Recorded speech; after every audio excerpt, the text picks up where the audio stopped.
Guys, Rob from Georgia here with you, aka VHS82 apostrophe.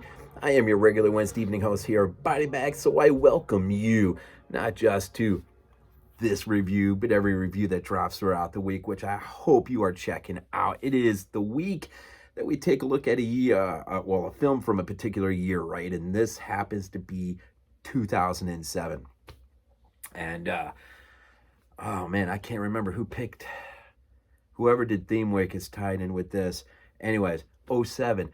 So I went ahead and grabbed, decided, as you can see for the title, film from '07, a Guillermo del Toro produced film, J.A. Bayona, however you say it, with respect though, right? I hate butchering people's names. The Orphanage, a Spanish film, subtitled. Old school, man. Old school vibe on this one, man. You get the your old school sort of throwback seashore. The orphanage in question is on a cliff, sort of near a cliff or on a cliffside, right, of the ocean. You got a lighthouse.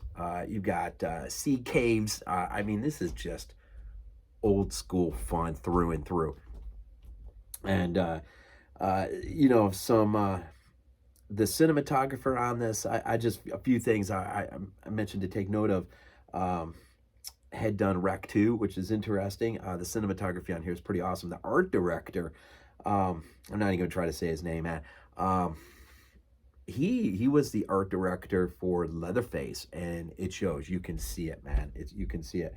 The composer, among many things, did Conjuring 3, which is pretty cool.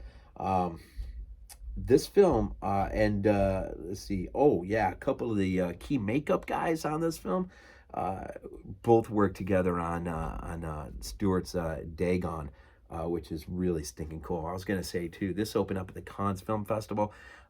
It got a 10-minute standing ovation. This is a fabulous film, with much support from Guillermo del Toro. But Bayona directing, just an absolutely superb job. So what do you get here? It's an interesting story. You get Laura, right? You first meet Laura in the opening, first couple minutes of the movie, sort of a prologue type effect, where you see her as a little girl at the orphanage. You kind of see the orphanage for what it was, the way it was. And we get breaking news. A family has found interest in adopting her, and so she is getting ready to, she's going to leave the orphanage. And we do get a little few things there in that prologue that will act as a foreshadow to other scenes later, much later in the film. And but we see her, she's about to get the news, and she's going to go home to a family. Now, later on in the film, we're going to find out that she basically, unbeknownst to her, gets out of Dodge at a good time, because there is going to be a horrific accident that is going to take place, and some real retribution type vengeance that's going to be carried out in light of that accident. This is going to basically leave, as it's termed in the movie, sort of an echo effect. Now, Laura, this is only the first, 5-6 minutes or whatever of the film. Jump out way ahead. It's like 30 years or something. I don't know, something like that. Laura, it comes back to the orphanage. It has been since closed down, but in good repair. And her husband and their adopted son, Simone, who we find out also has some real baggage in terms of a disease that he is dealing with, although unbeknownst to him, because he is being kind of sheltered from the full impact of what is happening to him, to give him the best quality of life. And so the idea here is Laura wants to buy the orphanage and turn it into a place where they can help disabled special needs children. And so that is, sort of, give back to what has been given kind of thing, right? But unbeknownst to Laura, I've said that word a lot, something has compelled or called her back to this place for much deeper reasons than even she can imagine. And so I want to tread somewhat lightly here. I don't want to give like, I mean, it's either like go full out and just go through the whole thing, or just leave it out there a little bit. And I think I'm just going to leave it out there a little bit, a lot actually. I kind of set up the prologue. We get them back. You have a major scene where you will have a major scene involving some. It's kind of weird to describe. It's kind of like a welcoming sort of open house. It's like an open house environment, sort of a welcome open house to possible prospective families that might want to send their children there for X amount of time or whatever. Not a lot goes into explaining quite that, but something very, very, very pivotal will happen during that sort of open house environment, where you'll have quite a few families, quite a few people there. And I'm trying to think here. And so that incident will be tied to the events that will come slightly after the prologue, in terms of what will happen at the orphanage once Laura has left and got a family. And so as she is there, her and her adopted son Simon, and the husband, of course, they will start to pick up on, well, one thing is Simon has he comes with a couple invisible friends, right? And he will meet a third there, but this is the real deal. And this third sort of entity, ghost, call it what you will befriend, his name is Tomás, will befriend Simon, and let's just say certain a domino effect will be sort of pushed forward, and the events will lead to a very fantastic goal type ending, where certain things that are looking to be resolved from the past will be resolved, but with much sacrifice. And I guess I'll just go, I'm going to leave it there and have it. If you've never seen it, you really need to. I will say this. I will get into this. I think a lot of the film, the beginning up to its midway point or whatever it is, and to the back end of the film, wraps around this one piece, which to me is the most engrossing, maybe the most engrossing piece in the entire film. And that is when a medium is going to be asked to come and sort of do a dive in, man, and just see what's going on in this house, using certain psychic abilities, right? The medium's entrance and the score is awesome, man. It's one of those rare moments in filmmaking where she really makes a presence. And this actress, I can't remember what her name was in the movie. It's not any of those. I don't have her name written down on my list.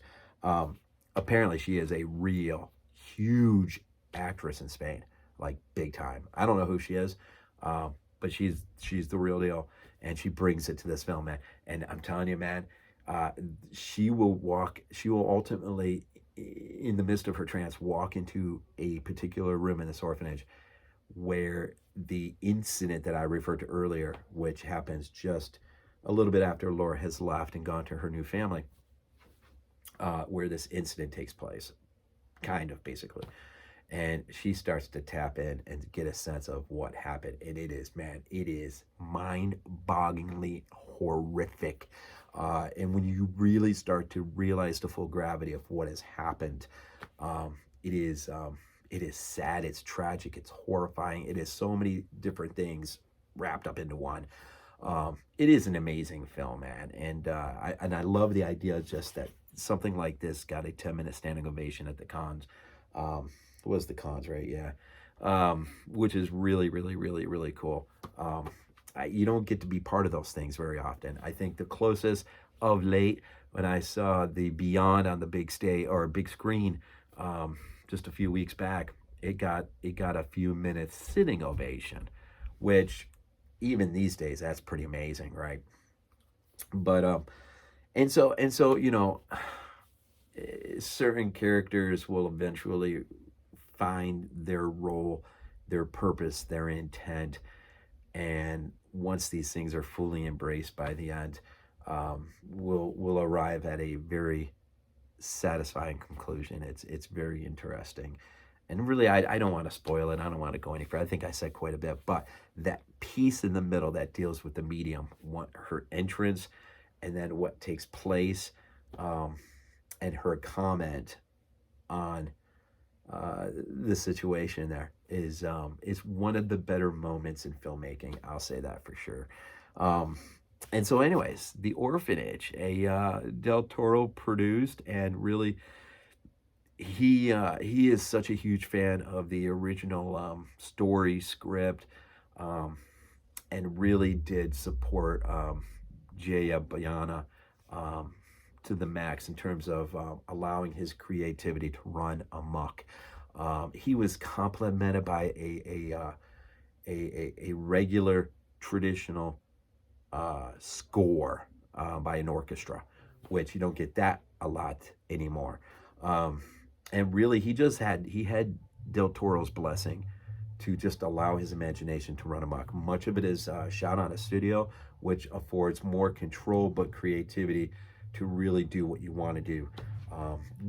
The amount of building and creating that went on is pretty impressive for a film like this. And so, I think that's about all I'm going to say. I just can remember, when I had first saw it the first time, I can't remember exactly what I thought.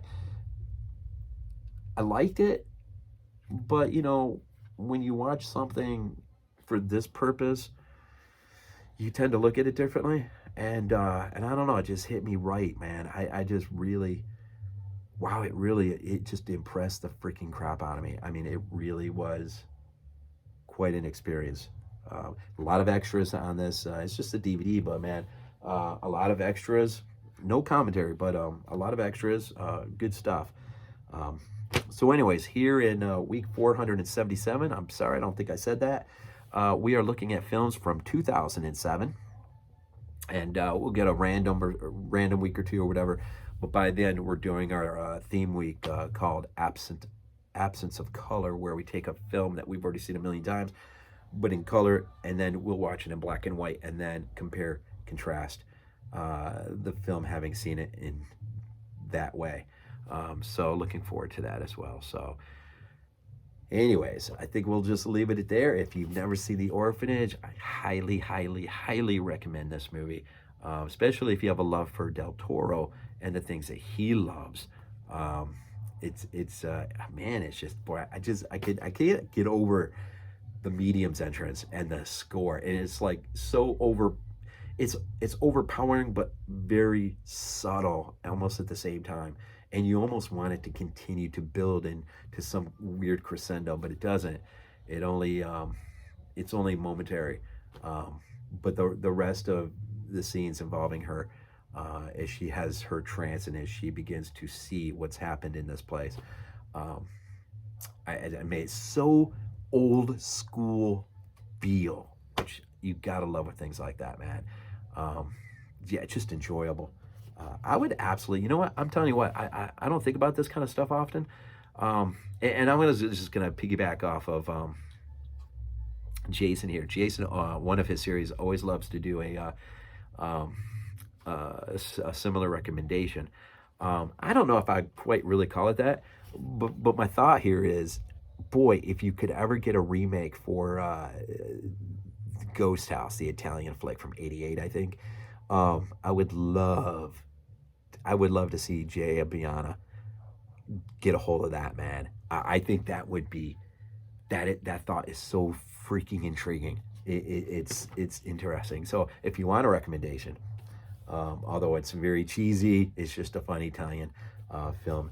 Nothing on the level of this, man. This is just really good filmmaking.